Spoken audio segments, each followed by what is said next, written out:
pessoal, como vai? Aqui é a professora Jaqueline, sou professora de língua portuguesa aqui do Logos Concursos e hoje eu estou aqui para falar rapidamente sobre a prova de língua portuguesa, né? Para você que já está aí estudando, se preparando, né? Para você que já é nosso aluno, que já assistiu às aulas do curso, está aí na reta final no treinamento, lembrar, né, a vocês de alguns detalhes da prova, falar sobre alguns conteúdos que são muito recorrentes nas provas desta banca para este mesmo cargo e no finalzinho nós vamos fazer uma questãozinha de uma prova anterior, tá? Então vamos lá, aqui no slide eu trouxe para lembrar vocês que a gente vai ter nessa prova 20 questões objetivas de língua portuguesa. Então 20 questões é um número muito expressivo, então assim, é muito importante que você vá para essa prova preparado, porque a prova de língua portuguesa com certeza será determinante no seu resultado final, porque além de termos 20 questões de língua portuguesa, cada uma dessas questões vai valer 1,5 ponto. No total, 30 pontos. Então, assim, é uma pontuação muito expressiva, é um número muito grande de questões, então você tem que chegar nessa prova preparado, né? Não é uma prova, vou fazer o que eu conseguir lá no dia, né? Que às vezes a prova tem 5 questõezinhas, né? Tem muitas provas aí, muitos concursos, né, que trazem lá apenas 5 questões de língua portuguesa, né? E aí você consegue ali, às vezes, se virar, mas 20 questões é um número muito expressivo, então você tem que conseguir levar a maior bagagem de conteúdo possível para essa prova. E aí eu quero dar algumas dicas assim para você nessa reta final. O que eu estudo? Estou perdido, não sei o que eu faço. Eu já estudei tudo, eu quero rever algumas coisas. O que eu posso rever? Ou então, eu não estudei muito, mas eu preciso estudar. O que eu posso estudar agora? Então eu vou apontar para vocês daqui a pouco no edital quais são os itens que são recorrentes nas provas da banca, né? As provas para o mesmo cargo, para que você, de repente, nesses últimos momentos que você vai ter de estudo, né, para que você foque nesses conteúdos, tá certo? Então, gente, voltando aqui, né, teremos 20 questões objetivas. Cada questão terá 5 alternativas com apenas uma correta, né? E o candidato, então, não pode tirar nota 0 porque ele vai ser eliminado. Então, se ele tirar nota 0 na prova de língua portuguesa ou nas outras também, né, ele acaba sendo eliminado, mas assim, não tem como você tirar 0 em 20 pontos. Você vai conseguir obter uma nota mais expressiva aí, né? Só a gente ter um pouco mais de atenção, um pouco mais de foco aí nessa reta final, tá? Então, vamos lá, ó. No edital, para todos os cargos, a gente tem então no primeiro tópico, que é a compreensão e interpretação de texto. Esse tópico aqui, gente, é essencial. Toda prova de língua portuguesa traz interpretação de texto praticamente. Não vou dizer toda, existem algumas provas que não trazem interpretação.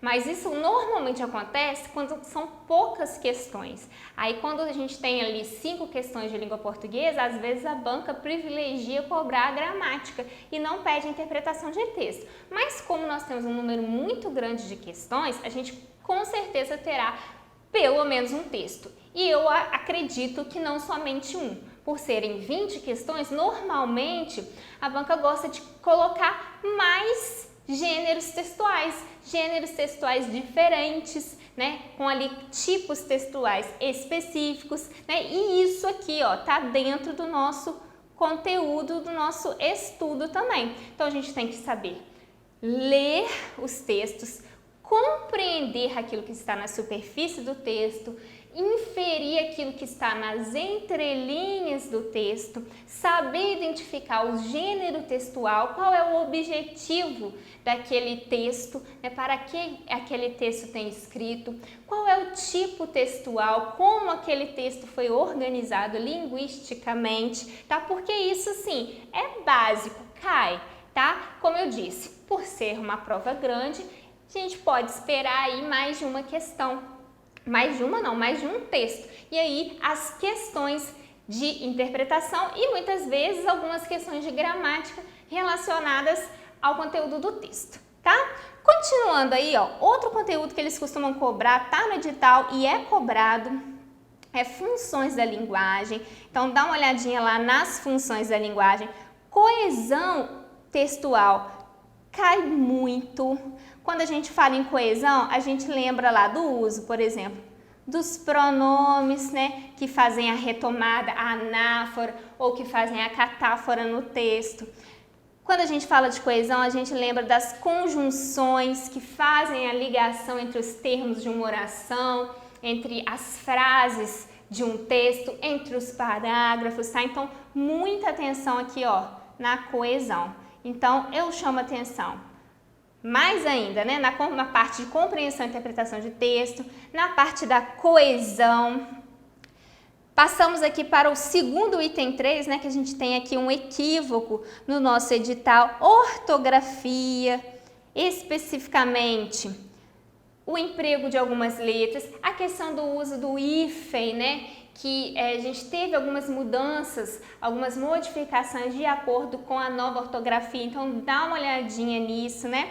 O uso das letras iniciais maiúsculas ou minúsculas é mais básico, né, gente? Aqui é um conteúdo mais tranquilo, né? Que a gente já subentende, que todos sabem, né? A gente tem a acentuação, a gente vê muitas questões nas provas de acentuação, tá? Então dá uma olhada nas regras de acentuação, relembre e dê uma atenção especial para aquelas regras de acentuação que foram modificadas com a nova ortografia, porque muita gente não conhece essas regras, pensa que vários acentos foram eliminados ou não sabe que alguns acentos, por exemplo, ó, vou dar um aqui básico da palavra ideia, né? A gente vê muitas pessoas aqui escrevendo a palavra ideia com acento, a gente não tem acento mais na palavra ideia e a gente tem a regrinha lá, tá? No nosso curso, né? Então, dá uma olhadinha, dá uma estudada nesse conteúdo, tá? Porque a acentuação é recorrente nas provas.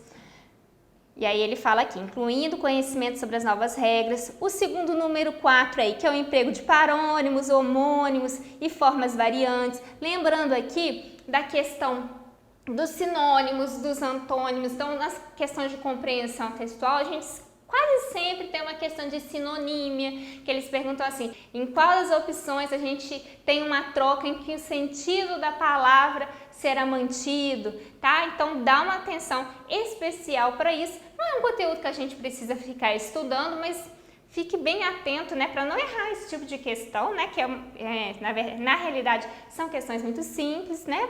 Continuando aí, item 5, emprego das classes de palavras, né? Conhecer todas as classes de palavras, saber o emprego, o sentido, o significado que determinada palavra vai exercer num texto, num contexto. De repente, essa palavra em outro contexto vai ter a classe alterada de alguma maneira. Então, tem muita atenção com relação a isso, tá? Cai, a identificação de palavras cai. O emprego das palavras no contexto cai bastante, tá? A gente tem a questão dos períodos compostos por coordenação e subordinação. Então, é importante nesse momento lembrar também dos períodos simples, né? Porque aqui ele fala de períodos compostos. Mas para entender períodos compostos, né, eu também preciso de saber como funciona o período simples, né? Os termos da oração, o que é um sujeito, o que é um predicado, né? A questão do predicativo do sujeito, dos complementos, né? Então, embora não tenha aqui período simples, se você não estudou, dá uma olhada, porque vai cair de alguma maneira, tá? Porque um aqui subentende o outro, certo? Então, dando continuidade aí, a questão das regências, gente, regência verbal, regência nominal, sempre cai, a gente sempre tem alguma questãozinha de regência. A crase também sempre é explorada. Acho que quase todas as provas de concurso que se pega atualmente, a gente tem questão de crase. Então, crase é um conteúdo que você deve ter bastante atenção, deve ter o máximo de domínio, tá? Concordância nominal e concordância verbal cai muito, gente, também nessas provas da banca, tá? Dá uma olhadinha nisso, naqueles casos gerais e nos casos específicos. E emprego dos tempos e modos verbais, né? Cai também, mas cai em menor quantidade aqui. Pontuação, gente, pontuação é extremamente importante, principalmente quando a gente fala em vírgula, né? Para saber o uso correto da vírgula, onde ela pode ser empregada, onde ela não pode. E aqui entra conhecimento dos termos da oração, entra saber período simples para saber onde eu posso ou não colocar uma vírgula, tá? E as orações reduzidas, que a gente tem lá, né? Períodos compostos por subordinação, por coordenação e subordinação, a gente tem lá as orações subordinadas dentro disso e também aqui ele dá um destaque, ele dá uma separação para as orações reduzidas, que é muito importante que a gente saiba também, porque é um conteúdo que a banca gosta de cobrar, certo? Então, quem não estudou, né, assim, o suficiente, tá aí, nossa, preciso rever, preciso ver alguma coisa, às vezes o aluno acabou, o candidato acaba privilegiando algum conteúdo, deixa o português de lado. Há tempo ainda da gente se preparar, da gente estudar, porque são 20 questões, então assim, dá uma olhadinha, principalmente nesses que eu coloquei o asterisco, porque são aqueles conteúdos que eu, pela minha pesquisa, né, são conteúdos assim mais recorrentes nas provas, tá? E para a gente poder finalizar a nossa aula, essa pequena aulinha assim, de dicas, né? Que a gente não está aqui hoje para explicar o conteúdo, né? Não é o nosso objetivo é só chamar a atenção do conteúdo que é relevante, que é mais relevante, porque todos são relevantes, né? Para a gente fechar, vamos fazer uma questãozinha, né?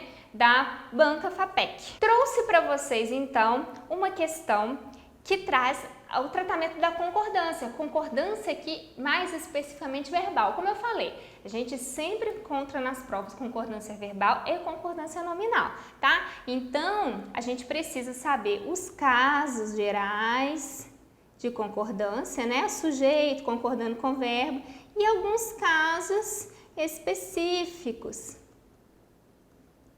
Então, dá uma olhadinha nesses conteúdos aí, tá?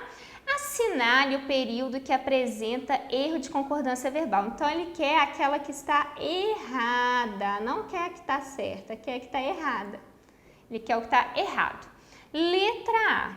De agora em diante, não haverão mais problemas nesta escola.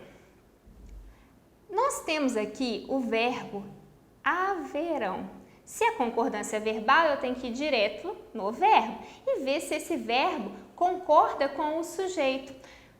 O verbo haver, no sentido de existir, ele é impessoal. O que é isso? Um verbo impessoal é aquele verbo que não apresenta sujeito. Ele não tem uma pessoa ali comandando a concordância. E aí, esse verbo, ele ficará sempre na terceira pessoa.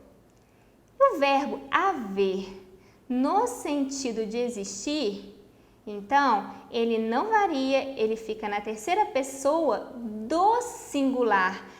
Então, o correto é não haverá mais problemas nesta escola, porque o verbo haver, no sentido de existir, é impessoal, ficando sempre na terceira pessoa do singular. Certo? Então, aqui a gente já encontra um erro, mas seria a nossa opção correta, mas eu vou ler as outras, né, para poder, assim, me certificar de que essa questão aqui está errada. Na hora da prova, gente, você também deve adotar uma estratégia. De repente, você pode ler, né, as opções, achei a que eu tenho certeza que está certa, marco e ignoro as outras, vou ganhar tempo para responder as outras. Né? Então, se você tem certeza, acha que não precisa ler as outras, né? Não precisa se certificar através da leitura das outras, marca, passa para frente para poder ganhar tempo. Se não, dá uma olhadinha com calma ali nas outras, né? Se você não está totalmente seguro, se aquele conteúdo ali é um conteúdo em que você tem dúvida, né? Dá uma olhadinha nas outras para poder se certificar, tá? Então aqui, letra B. A Polícia Rodoviária informou que houve muitos acidentes naquela estrada. Aqui eu tenho o verbo haver no sentido de acontecer, no sentido de ocorrer. E nesse caso aqui, o verbo haver também fica na terceira pessoa do singular. Ele está conjugado no passado e está correto. Eu não poderia falar, por exemplo, a Polícia Rodoviária informou que houveram muitos acidentes. Se eu falo isso, eu vou estar cometendo o mesmo erro ocorrido ali na frase de cima, tá certo? Então, a letra B está correta e não pode ser a nossa alternativa. Letra C. Ainda hão de existir pessoas que se lembrem deste caso. Aqui, ainda vão existir, está no singular, né? Então, foi conjugado corretamente esse verbo aqui. Ainda hão de existir pessoas que se lembrem. São as pessoas que vão se lembrar. Então, pessoas que se lembrem. O verbo está corretamente conjugado aqui na terceira pessoa do plural, né? E aí eu tenho, ainda hão de existir pessoas que se lembrem deste caso. Está correta a frase, estão corretas as concordâncias, não pode ser a nossa opção a ser marcada. E letra D, não havia dúvidas de que ele era o culpado. Havia é o verbo haver no sentido de existir, conjugado ali no passado, no pretérito imperfeito, e está na terceira pessoa do singular, como deve ser. Ok? Então, realmente, a resposta correta aqui fica sendo a letra A, porque o verbo haver, no sentido de existir, no sentido de ocorrer, no sentido de acontecer, ele é impessoal. Ou seja, ele não vai ter ali um sujeito para concordar. Se ele não tem um sujeito para concordar, ele deve ficar sempre na terceira pessoa do singular, certo? Então, é essa a questão, né, que eu gostaria de trazer para vocês. Esse é um caso que a gente pode aí considerar importante, né? Essa questão da concordância do verbo haver. É um caso aqui que foi trabalhado, que foi cobrado em um conteúdo, né, da banca, e que você precisa ali, junto com os outros casos de concordância, estar bem atento. Como eu disse, concordância é um assunto que costuma ser recorrente nas provas, tá bom? Então é isso, gente. Eu termino por aqui nossa pequena aulinha aí de dicas, né? Dicas nessa reta final para a prova, tá? Desejo que você tenha, assim, bastante garra, bastante energia para poder se preparar aí, né, ou terminar sua preparação, tá, nesse finalzinho, que você possa ir no final, né, posteriormente fazer uma ótima prova e até mais!